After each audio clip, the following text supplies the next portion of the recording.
Hello, partners. My researcher and writer, Dennis Daly, is going way back in American history to tell us more about Benedict Arnold. Jimmy, why should you take up precious time to talk about a traitor? Well, now wait a minute, partners. Let's look at some of the good things about him. Before joining the military service, he was a naval merchant. When the war started, he joined the Continental Army, where he showed natural leadership skills. His bravery in and around Boston came to the attention of John Adams. Well, pretty soon, John introduced Benedict Arnold to the big man himself, George Washington, who immediately liked him. You might say the two had great chemistry. Washington thought of Arnold as his right-hand man, even though he was often miles away, leading the charge of important battles for our country. Benedict Arnold made the headlines way up in northwestern New York on Lake Champlain. You see, he played cat and mouse with the British long enough for the American troops to get there and attack the British. But his most famous achievement happened in 1775. He became the first real superstar of the Revolutionary War when he successfully captured Fort Ticonderoga. Now, I'm going to bring you back some memories here. George Washington's makeshift army was out of a lot of things, mainly big guns. Now, when Washington was told that 50 big cannons were in that fort, you remember he called on roly-poly Henry Knox to go get the guns. It was Knox who said yes to this true mission impossible task. Henry, Washington said to Knox, I want you to go all the way back to Fort Ticonderoga and bring back the 50 or so cannons we captured several months ago. Well, Knox replied, with all due respect, General Washington, there's 3 feet of snow on the ground between here and the fort. This is really an impossible task. But up came a plan. He was thinking, I have an idea. General Washington, you can depend on me.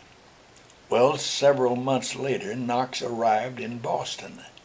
Remember, he built huge sleds and dragged the cannons all the way from upper New York. Okay, Jimmy, I'm lost. What's the point here?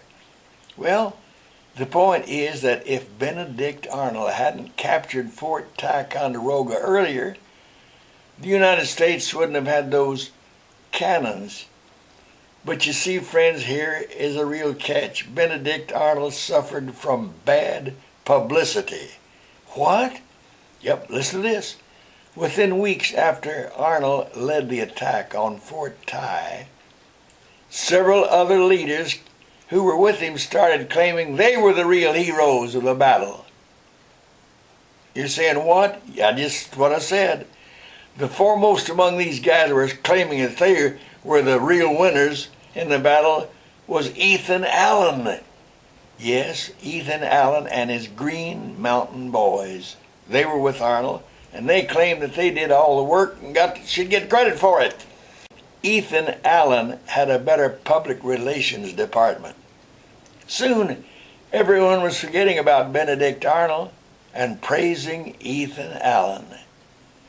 But, and this is an important but, one person never forgot about Benedict Arnold.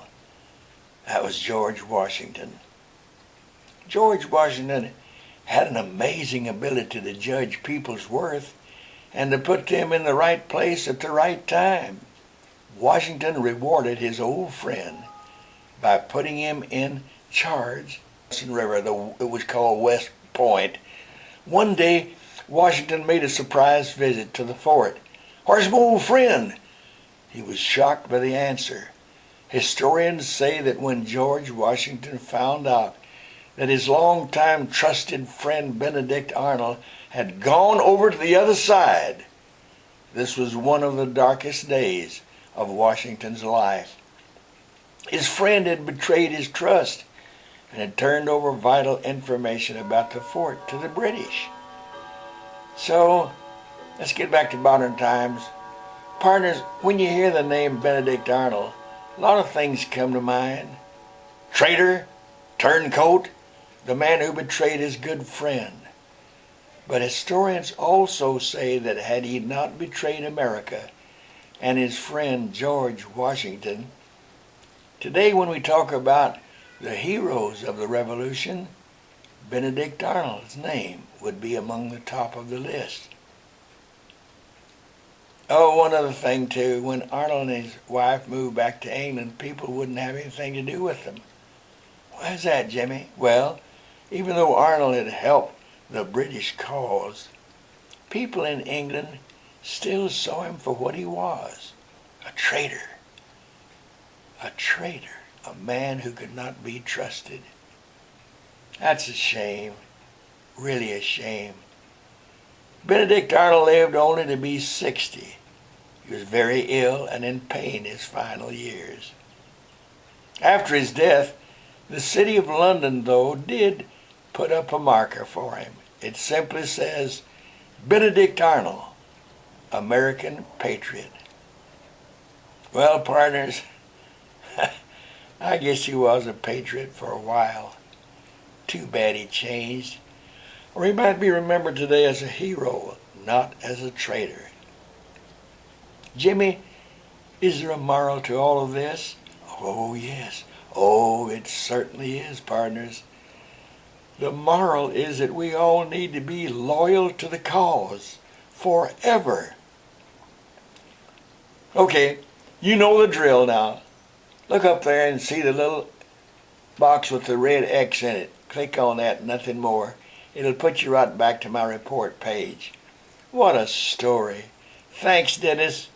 It was a great selection from the archives of early Americans. I love you guys. I love you so much. Go get 'em, Tigers!